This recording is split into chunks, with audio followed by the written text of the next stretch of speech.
aí, como vocês estão? Graças a Deus nós estamos bem, creio que vocês estão também. Então, estão prontos para mais uma aula de português? Nós iremos mais uma vez pegar o nosso livro de português, o livro de português, todo mundo pegando, e vamos abrir na página 148, onde tem um texto bem interessante que nós iremos ler juntinho com vocês. Tá bom? Peguem aí o livro de vocês e vamos ler o textozinho que tem aqui assim, por título, o asno, a raposa e o leão. Quem já pegou o livrinho é na página 148, o livro de português, tá bom? Vamos ler agora a história. Presta bem atenção, tá certo? Para que a gente possa entender o moral da história e depois tem 2 exercíciozinhos para vocês responderem. Então, para responder os exercícios, todo mundo tem que prestar bem atenção no texto e no que o texto está falando. Muitas vezes as crianças têm um pouco de dificuldade porque elas leem a história, mas não prestam bem atenção no que a história está falando. Então, o papai e a mamãe que estiver aí perto da sua criança, peça a ela para ela ter bem concentração agora no momento da história, tá certo? Vamos lá. O asno, a raposa e o leão. O asno e a raposa fizeram um acordo em que um protegeria o outro dos perigos. Pacto firmado. E assim entraram na floresta em busca de alimento. Não foram muito longe e logo encontraram em seu caminho um leão. A raposa, vendo o perigo iminente, aproximou-se do leão e lhe propôs um acordo. Combinou que o ajudaria a capturar o asno, desde que lhe desse a sua palavra de honra de que ele não seria molestado.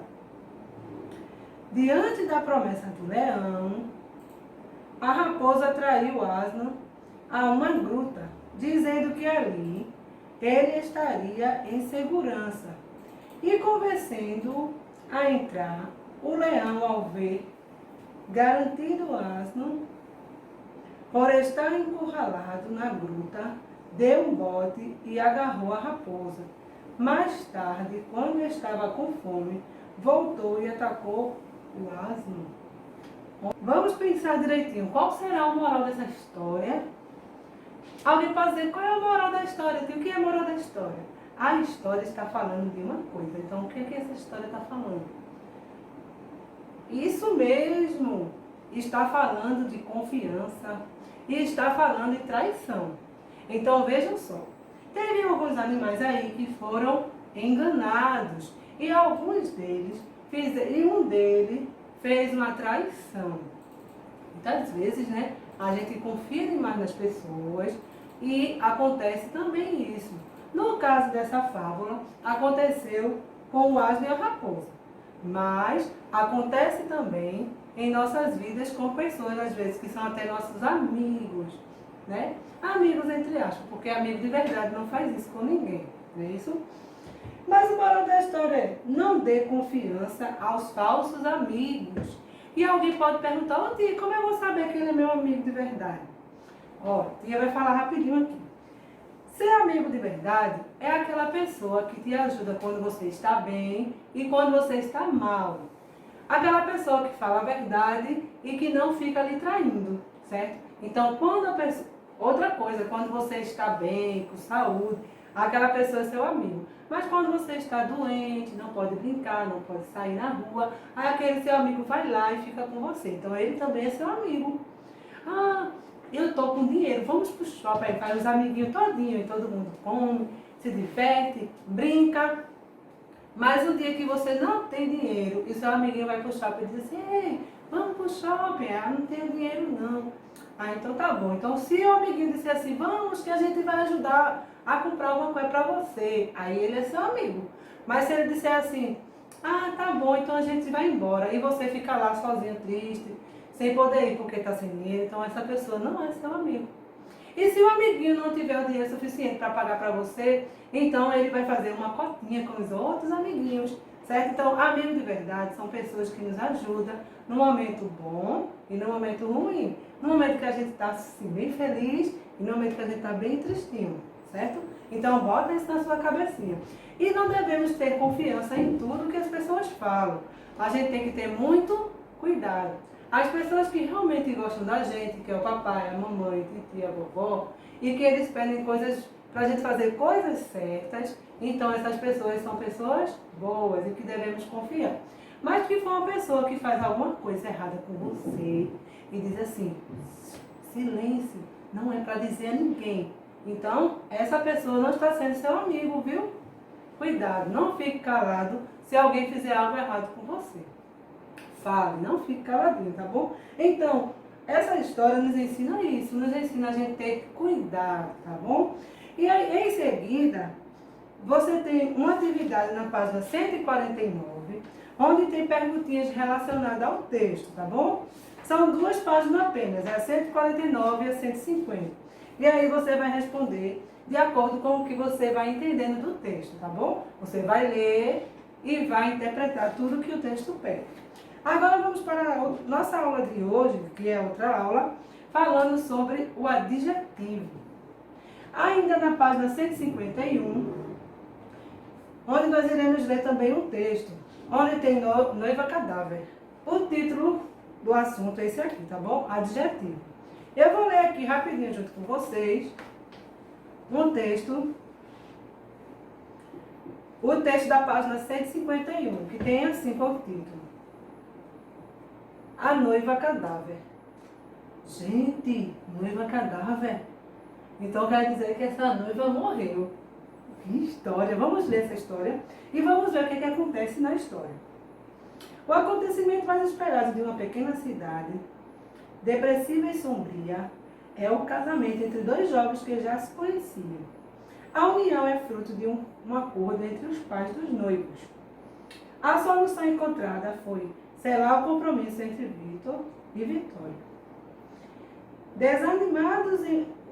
Desanimados com o matrimônio sem amor, os noivos cumprem as ordens dos pais e acabam se conhecendo apenas na véspera da cerimônia, quando se reúnem para o ensaio.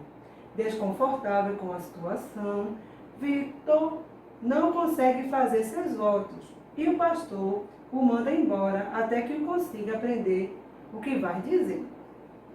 Humilhado, o rapaz vaga pela floresta escura na tentativa de concretizar seus votos. Quando consegue, ele coloca a aliança na raiz de uma planta.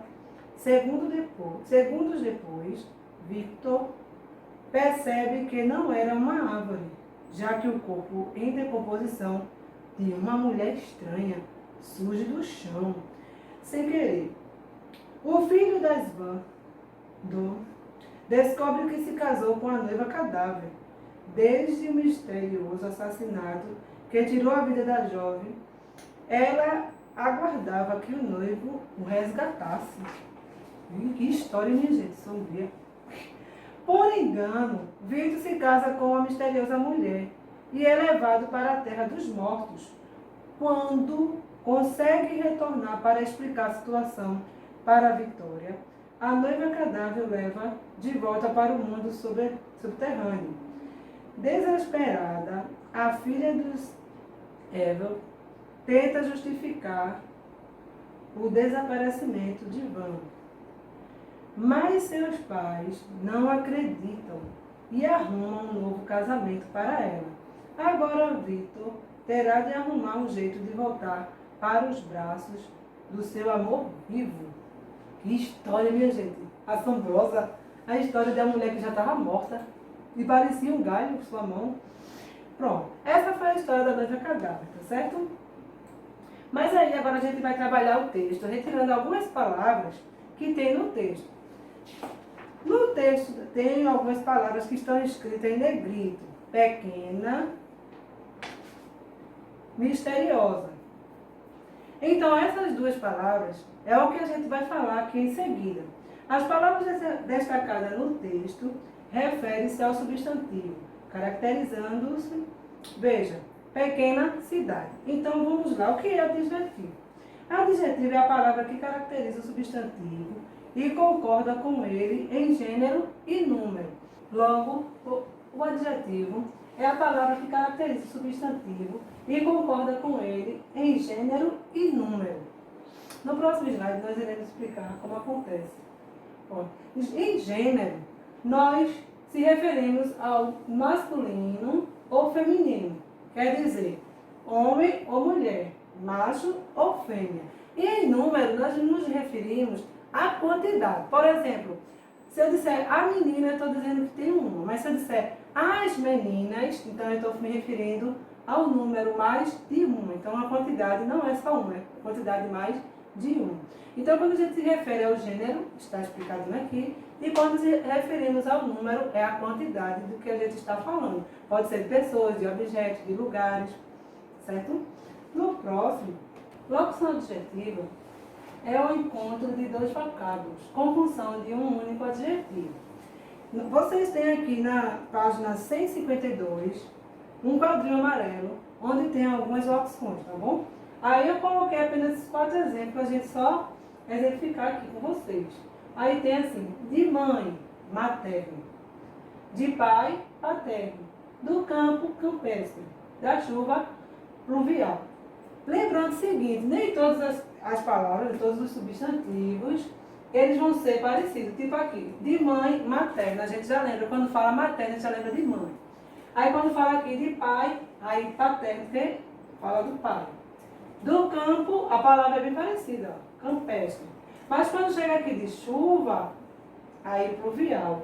A palavra pluvial lembra a chuva, mas não lembra de acordo com a palavra chuva, tá certo? Muitas vezes a criança decora as palavras assim, então temos que ter esse cuidado, certo? De estudar, realmente tem coisas que a gente tem que ler muito, ler uma vez, ler duas. Aí alguém vai dizer, mas a gente vai decorar, é decoreba? Não, mas a gente tem que gravar na mente. E como é que grava? Lendo várias vezes. E quando a gente lê várias vezes, a gente não vai decorar, a gente vai acabar aprendendo. Porque vai ficar na nossa mente, tanto a gente lê, tá certo? Então tem algumas coisas que vocês realmente vão ter que fazer isso. Na atividade que vocês vão fazer, são apenas 2 páginas. Lembrando das 2 primeiras que eu falei do texto. E essa aqui é a desse assunto, tá bom? Do adjetivo. 153 e até a 155, que está no slide, tá bom? Então, espero que vocês façam e espero que vocês tenham compreendido o assunto de hoje, tá bom?